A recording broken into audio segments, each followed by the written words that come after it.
कि ये दो मज़ार यहाँ पे बनी हुई है, यहाँ पर कब्र बनी हुई है, एक बड़ा सा पीपल का यहाँ पर पेड़ भी है और यही कहा जाता है कि ये सरकारी ज़मीन हुआ करती थी। यहाँ पर कब्रिस्तान भी था और इसी को कब्ज़ा करने के बाद यहाँ पे अवैध तरीके से अतीक अहमद ने अपना ऑफिस बना लिया। ताश की गड्डियाँ तक पड़ी हुई हैं, आप देख सकते हैं यहाँ पर चेयर्स हैं, बाकायदा महफिल जमती थी। ये कहा जाता है कि इसको अय्याशी का अड्डा भी एक तरीके से अशरफ इस्तेमाल करता था। प्रशासन ने अतीक अहमद की चकिया में स्थित सरकारी जमीन पर अवैध तरीके से कब्जा करे दफ्तर को तो जमींदोज कर दिया, लेकिन दफ्तर के अंदर पड़े रजिस्ट्री के पेपर्स, बैलेट पेपर्स की कॉपी, ताश के पत्ते, इलेक्शन में खर्च लाखों करोड़ों की बिल चीख चीख कर उसके काले गुनाहों और अय्याशी की गवाही दे रहे हैं। हम आपको दफ्तर का वो हिस्सा भी दिखाएंगे जहां दो कब्रें बनी है और एक बड़ा सा पीपल का पेड़ भी है, जिसको अवैध तरीके से कब्जा करके अतीक ने अपना दफ्तर खोल लिया था। और वो हिस्सा भी दिखाएंगे जहां पर जाने की इजाजत अतीक, अशरफ के अलावा कुछ खास लोगों को ही होती थी। पहले देखिए वो हिस्सा जो अतीक के आतंक की अलग ही कहानी कहता है। इस वक्त मैं मौजूद हूं अतीक अहमद के उस दफ्तर के बाहर जहां से बैठकर वो पूरे प्रदेश में अपनी गैंग का संचालन करता था और साथ ही साथ इस पूरे शहर की राजनीति भी चलाता था। आप देख सकते हैं मेरे पीछे ये वही दफ्तर है जिसे प्रशासन ने ज़मींदोज़ कर दिया था।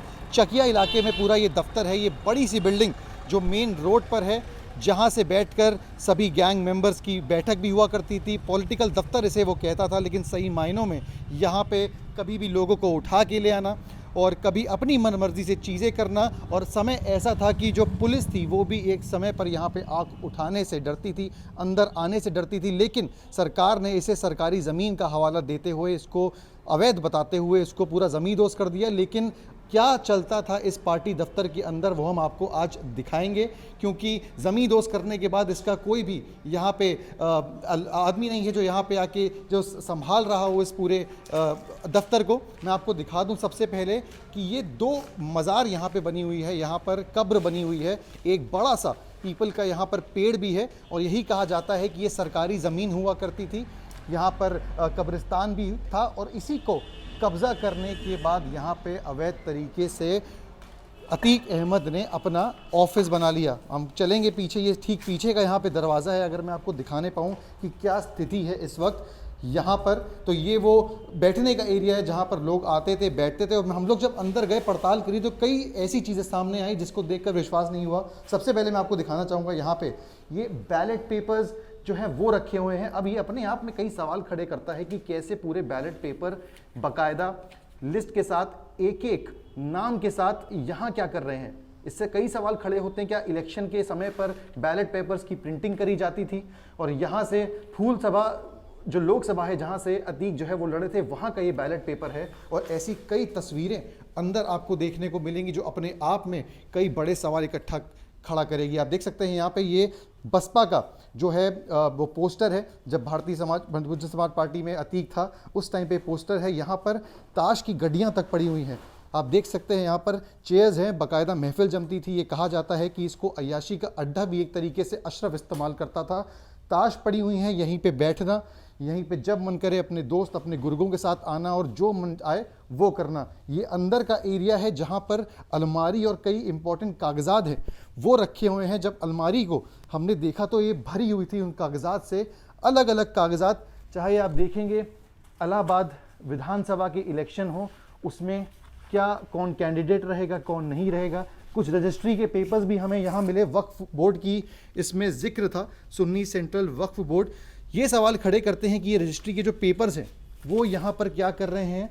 ये आप देख सकते हैं यहाँ पे जब सामने आए, ये कुछ ऐसे एडवर्टीजमेंट है जो मीडिया को दिए गए ताकि जो अपना प्रचार करा जा सके। ये समाजवादी पार्टी में जब अतीक होता था तब के समय का ये एडवर्टीजमेंट आप देख सकते हैं। यहाँ पे पोस्टर भी है, ये अतीक अहमद जब समाजवादी पार्टी में हुआ करता था तब का है। ये पार्षदों की बाकायदा पूरी लिस्ट है, इस प्रयागराज से कौन कहाँ से चुनाव लड़ेगा सबके नाम है। ये सब बैठे बैठे अपने दफ्तर से अतीक अहमद जो है वो तय किया करता था। ये हमने देखा, ये जो पर्चा आप देख रहे हैं जहाँ पे बाकायदा लिखे हुए हैं नामांकन फीस, पोस्टर, सब खर्चे लिखे हुए हैं इलेक्शन में जो यहाँ पर किए जा रहे थे। और उसका टोटल जो है आप देख सकते हैं 46,05,000 कुछ का ये पूरा बिल है, जिसको बताया गया है कि ये जनसभा का बिल है। 46 लाख रुपए का ये बिल यहाँ पर आप देख सकते हैं। और ऐसे कई इंपॉर्टेंट दस्तावेज हैं जिस पर अभी प्रशासन का ध्यान नहीं गया और यहाँ पर जैसे कि तैसे ये पड़े हुए हैं। ये कुछ पोस्टर्स हैं, जब अतीक जेल में था और उसने चुनाव लड़ा था तो इस तरीके के पोस्टर्स वायरल हुए थे, अतीक की गुहार और उसको हीरो बनाते हुए।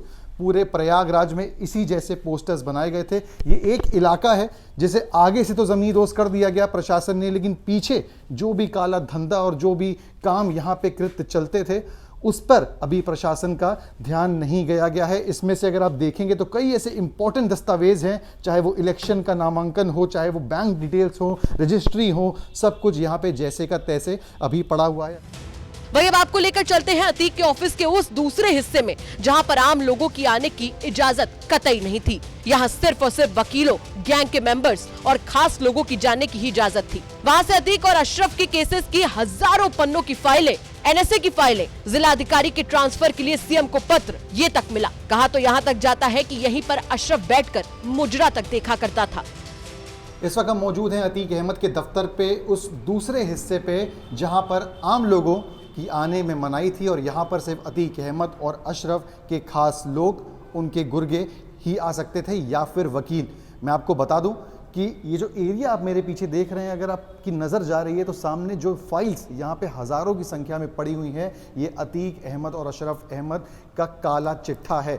आप देख सकते हैं यहाँ पे जहाँ तक आपकी नज़र जा रही है, कानूनी किताबें यहाँ पे भर रखी है। 100 से ज़्यादा मुकदमे थे अतीक अहमद के ऊपर, तो इतनी फाइलें मेंटेन करना और उसे जो लीगल का पूरा काम होता था, वकीलों से मिलना, सब इस दफ्तर में होता था। हम यहाँ पे आए, कुछ ऐसे तमाम सैकड़ों कागजात यहाँ पे पड़े हैं जहाँ पर हमारी नज़र पड़ी। अगर आप देखेंगे यहाँ पे, मैं अपने कैमरा पर्सन से बोलूँगा आपको दिखाएं, यहाँ पे ये माननीय मुख्यमंत्री समाजवादी पार्टी के सरकार के समय का बात है, जब मुलायम सिंह मुख्यमंत्री होते थे। और ये जनपद बलरामपुर के ज़िला अधिकारी डीएम के ट्रांसफ़र के लिए अतीक ने बाकायदा चिट्ठी लिखी थी और यही इस तरीके से उसके बारे काम किए जाते थे कि कैसे दबाव डाला जा पाए। जो अधिकारी उनकी सुन लें तो ठीक, जो नहीं सुने तो वो इसी तरीके से बोलकर उनका ट्रांसफ़र करवा देता था। आप दिखाएंगे, अगर मेरी नज़र और भी यहाँ पे कुछ फाइलों पे पड़ी तो देखेंगे जो एनएसए की कार्रवाई 2002 में हुई थी, तो एनएसए की ये पूरी फाइल जो अतीक अहमद की है, पूरा उसके गुनाहों का काला चिट्ठा है हाई कोर्ट में। आप देखेंगे कम से कम हज़ारों पन्नों की ये पूरी फाइल है। इन सब का पूरा काम यहाँ पे हुआ करता था। यहाँ पे एक पुस्तक भी पड़ी हुई है,